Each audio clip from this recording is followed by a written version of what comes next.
నమస్తే, welcome to our channel. నేను పద్మిని. ప్రస్తుతంతో పాటు ప్రముఖ ఆధ్యాత్మికవేత్త, వాస్తు జ్యోతిష పండితులు కేఎస్ఆర్ గారు ఉన్నారు. మాట్లాడదాం సార్. నమస్తే సార్. సార్, ఏ వీడియో చేసినా వాళ్ళకి ఉపయోగపడేటటువంటి వీడియోస్ మీరు అందించడం అనేది మాకు తెలిసినటువంటి విషయమే. అయితే ఎవరు అడిగినా ఏ రాశికి సంబంధించి, ఏ నక్షత్రానికి ఏ లగ్నానికి సంబంధించిన వాళ్ళైనా ఏమండి మాకు ఆర్థికపరమైనటువంటి సమస్యల నుంచి బయటపడాలంటే ఏం చేయాలండి అని అడుగుతారు కదా సార్. మీ దగ్గరకు వచ్చే క్లయింట్స్ కూడా 90% అదే అడుగుతారా? అంతేగా, ఎక్కువ ఆర్థికంగా ఉండేవి ఎక్కువ తిరుగుతూ ఉంటాయి, లేదా ఉద్యోగాల భద్రత మీద ఎక్కువ తిరుగుతూ ఉంటాయి. కరెక్ట్.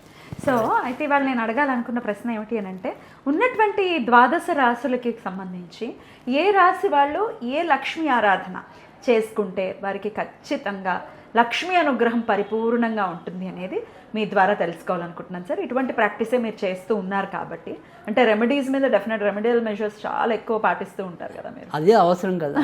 ఇప్పుడు జ్యోతిష్యం అనేది అందరం చెప్పగలుగుతాం, కాస్త కోస్త ప్రతి ఒక్కళ్ళు కూడా వాళ్ళ విద్వత్తుకి తగినట్టుగా చెప్పుకుంటారు. కానీ ఇందులో అతి పెద్ద పార్ట్ అనేది రెమెడియల్ పార్టే. అది ఫలిస్తేనే మళ్ళీ మళ్ళీ మన దగ్గరికి రావటం అనేది ఉంటుంది. సో వచ్చినా రాకపోయినా వచ్చినందుకు ఉపయోగం ఉండాలి కదా. ఉపయోగం ఉండాలి అనేది ఒకటి. అయితే ఇప్పుడు ఆ ఉపయోగం ఉంటే మనకి ఈ రెమెడీ అనేది కరెక్ట్గా పనిచేస్తే మనకి అది ఏమంటాం, అదే తిండి పెడుతుంది. అంటే వీళ్ళు ఇంకోళ్ళకి చెప్తారు, వీళ్ళు ఇంకోళ్ళకి చెప్తారు, అది మనకి అదే మౌత్ పబ్లిసిటీ అవుతుంది. కరెక్ట్. సో అందుకని ఎప్పుడు కూడా రెమెడీస్ అనేది బాగా ఒకటి అవసరం. అందులో కూడా మనం ఎంత తేలిక ఉంటాయా అని అన్వేషించటం అనేది రెండు. సో పెద్ద పెద్దవి చెప్పచ్చు. అంటే పాత రోజుల్లో కనుక ఇప్పుడు ఈ జపాలు హోమాలు అనేది కాసేపు పక్కనట్టండి. సో వాళ్ళు చాలా పెద్ద పెద్దవి చెప్తూ ఉండేవాళ్ళు. 27 వారాలు దాని చుట్టూ తిరిగిరా, రావి చుట్టూ తిరిగిరా, అందులో ఒక్క వారం కూడా మిస్ అవ్వకూడదు. సో ఇలా అంటే మన 28 వారాలు పెట్టినప్పుడు ఆటోమేటిక్గా ఒకటి మిస్ అవుతుంది కదా. సో నువ్వు మిస్ అయ్యావు కాబట్టి నీకు పని చేయలేదని చెప్పాను. అంటే నేను అనేది వాళ్ళ భద్రత కూడా చూసుకున్నారేమో అనిపిస్తుంది కొన్ని కొన్ని. అంటే ఆ రెమెడీ చూస్తే నాకు. కానీ నేను అనేది ఏంటంటే, ఇవాళ మనిషి చాలా ఈజీ అంటే సులభతనానికి అలవాటు పడిపోతున్న శరీరాలు ఇవి. సో మనం కూడా అలా సులభంగా ఉండేంతలో మంచి చేయడానికి మనం చూస్తాం. సో ఆ కోణంలోనే మీరు ఆలోచించడం, ప్రాక్టీస్ కూడా ఆ కోణంలో అదే విధానంలో వెళ్ళటమే నాకు ఇష్టం. సో ఇక ఏమంటాం, పెద్ద రాచపుండు వచ్చినప్పుడు చిన్న చిన్నవి అప్పుడు ఎలాగో ఉండదు, వేరే విషయం. సో బట్ సాధ్యమైనంత వరకు కూడా చిన్న వాటితోనే ఎలాగా అనేది మన యొక్క, అదేదో మళ్ళీ మా దగ్గరకు వస్తేనే చెప్తాం కాదు, అన్ని చక్కగా బహిర్గతం చేసేస్తుంటారు, చెప్పేస్తుంటారు ఇది చేసుకోండి అని చెప్పి. అంటే దీని వెనకాల ఏదో నా దగ్గరికి రావాలి, నా దగ్గర జ్యోతిష్యం చూపించుకోవాలి, ఇటువంటి థాట్ ప్రాసెస్ మీ దగ్గర లేదు. That is so beautiful point actually. అంటే ఎవరు మనకి తీసుకురావాలి, ఎవరు మనకు వద్దు అనేది ఆ పై వాళ్ళు నిర్ణయిస్తారు. సో దానికోసం మనం పాకులాట పడటం అనేది అదొక వృధా ప్రయత్నం. సో తెలుసు అమ్మవారికి ఏది ఇవ్వాలో తెలుసు కదా. సో మనం కోరుకోకపోతే ఆవిడే వేస్తుంది, మనం కోరుకుంటేనే తప్పు. సో ఖచ్చితంగా మనకి ఎప్పుడు కూడా వాళ్ళకి మంచి జరగాలి, మనం ఈ వృత్తిలోకి వచ్చినప్పుడు మనకి సంతృప్తి ఉండాలి. సో ఇది లేకపోతే వేస్ట్ అంతే.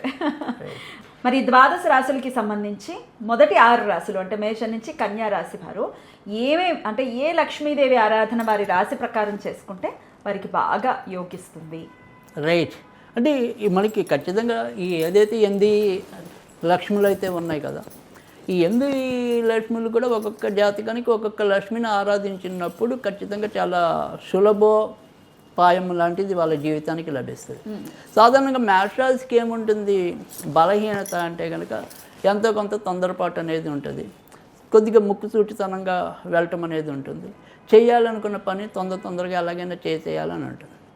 కానీ వాళ్ళ దగ్గర ఉన్న తొందరపాటు వల్ల అయితేనేమి, చేసేయాలనే ఒక తపన వల్ల అయితేనేమి వాళ్ళు నష్టాలు పోతూ ఉంటారు.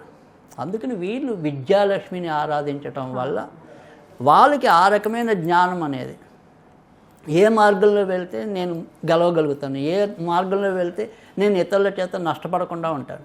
సో వీళ్ళ జీవితంలో ఎక్కువ శాతం మేషరాశి వాళ్ళు చెప్పాలి అంటే కనుక వాళ్ళకి విధి ఇచ్చే వాటికన్నా కూడా స్వయంకృతాపరాధాలే ఎక్కువ ఉంటాయి. అంటే వాళ్ళు నమ్మి చేసుకునేవి, తప్పు చేసుకునేవి. అందుకని విద్యాలక్ష్మిని పూజించినట్టయితే కనుక జీవితం ఎలా నెగ్గాలి అనే విద్యను వీళ్ళకి ఆవిడ అందించడం అనేది ఉంటుంది. ఖచ్చితంగా విద్య సరస్వతి అనుకోవచ్చా? అంటే నేను ఇప్పుడు మనం ఈ అష్టలక్ష్మిలా? అష్టలక్ష్ముల్లో మనం విద్యాలక్ష్మి అనేది ఇస్తున్నాం కాబట్టి సరే ఇప్పుడు వీళ్ళు అర్థం చేసుకుంటే ఆ జ్ఞానం అనేది ఇంకో రకంగా మీరు చెప్పినట్టు వెళ్ళొచ్చు సరస్వతి ఇంకోటో. కానీ ఇక్కడ ఏదైతే అష్టలక్ష్మి స్తోత్రంలో ప్రతిరోజు కూడా ఆ విద్యాలక్ష్మికి సంబంధించిన 4 లైన్లు ఏవైతే ఉంటాయో ఆ 4 లైన్లు నిత్యం పఠించడం వల్ల వీళ్ళకి ఖచ్చితంగా మంచి జరుగుతుంది. ప్రణీత సురేశ్వరి భార్గవి అనేది మొదలవుతుంది కదా సార్, ఆ 4 లైన్లు చదువుకుంటే సరిపోతుంది అంతేగా వాళ్ళకి ఖచ్చితంగా అది అలా చదవగా వీళ్ళకే తెలిసిపోతుంది మార్పు అనేది.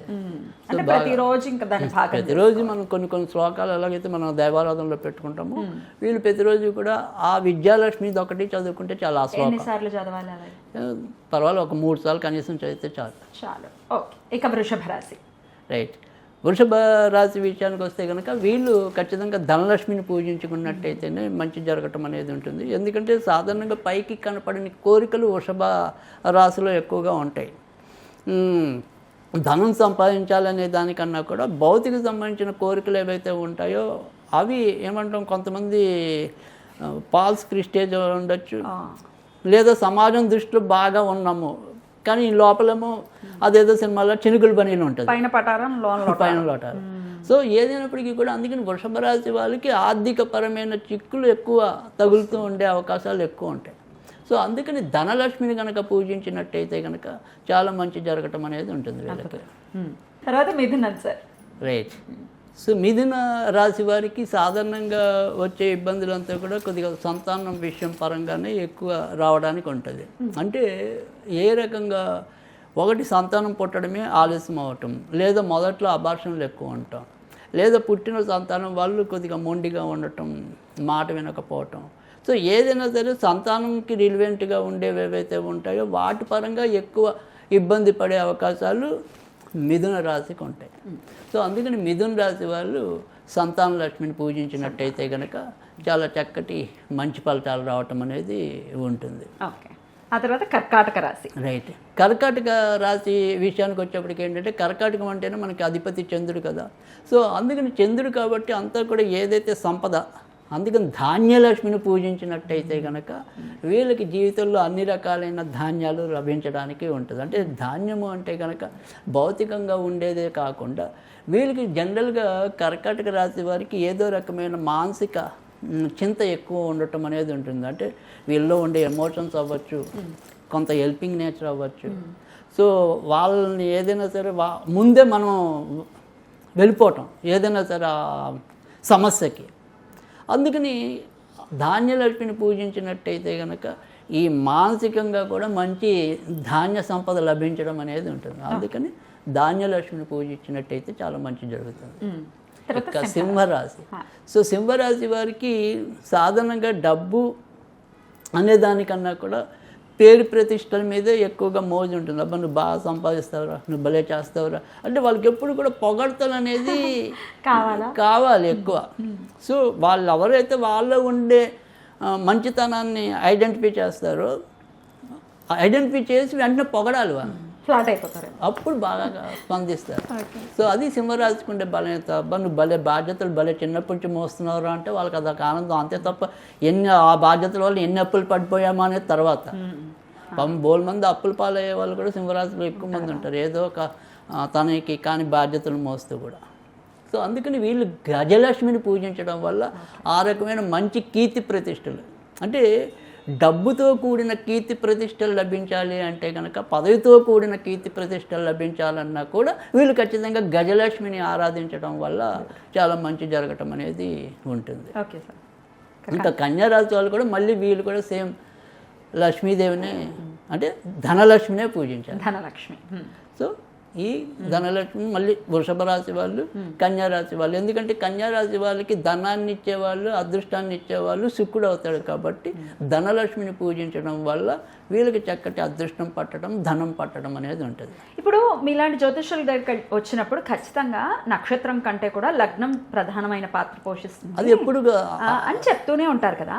ఇప్పుడు చాలా మందికి లగ్నం తెలియకపోవచ్చు, అందుకని చంద్రుడి రీత్యా కూడా చేసేసుకోవచ్చు, అంటే రాశిని బట్టి చేసి. ఇప్పుడు మనం ఎలాగో ఈ విషయానికి వచ్చేప్పుడు, ప్రత్యేకంగా ఈ వీడియో విషయానికి వచ్చేప్పటికి మనం లగ్నాన్ని బేస్ చేసుకునే కన్నా కూడా రాశినే ఎక్కువ ఇంపార్టెంట్ చేసుకుని ఇవ్వటం అనేది జరిగింది. ఓకే, సో మీకు లగ్నము తెలుసు, రాశి తెలుసు అనుకుంటే రాశి పరంగానే వెళ్ళండి. రైట్.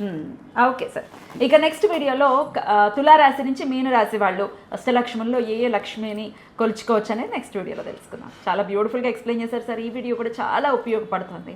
ఏం చేయాలో తెలియట్లేదండి, ఆర్థికపరమైన ఈ రెసెషన్ ఒకటి కుంగదీస్తుంది సార్. అసలు భయం కూడా వేస్తుంది. ఏఐ ఇంతలాగా డెవలప్ అయిపోయిన తర్వాత అసలు పెద్ద పెద్ద సాఫ్ట్వేర్ కంపెనీల్లో అలా ఊరికే అలా బోర్ తీసేస్తున్నారు. మంది ఇప్పుడు ఉన్నట్టుండి తీసి పారేస్తున్నారు. క్రైమ్ రేట్ పెరిగిపోతుంది కదా సార్, ఉద్యోగం లేకపోతే చాలా ఇబ్బంది అయిపోతుంది. దీని గురించి మరి ఎట్లా భగవంతుడు ఎట్లా కాపాడుతాడో.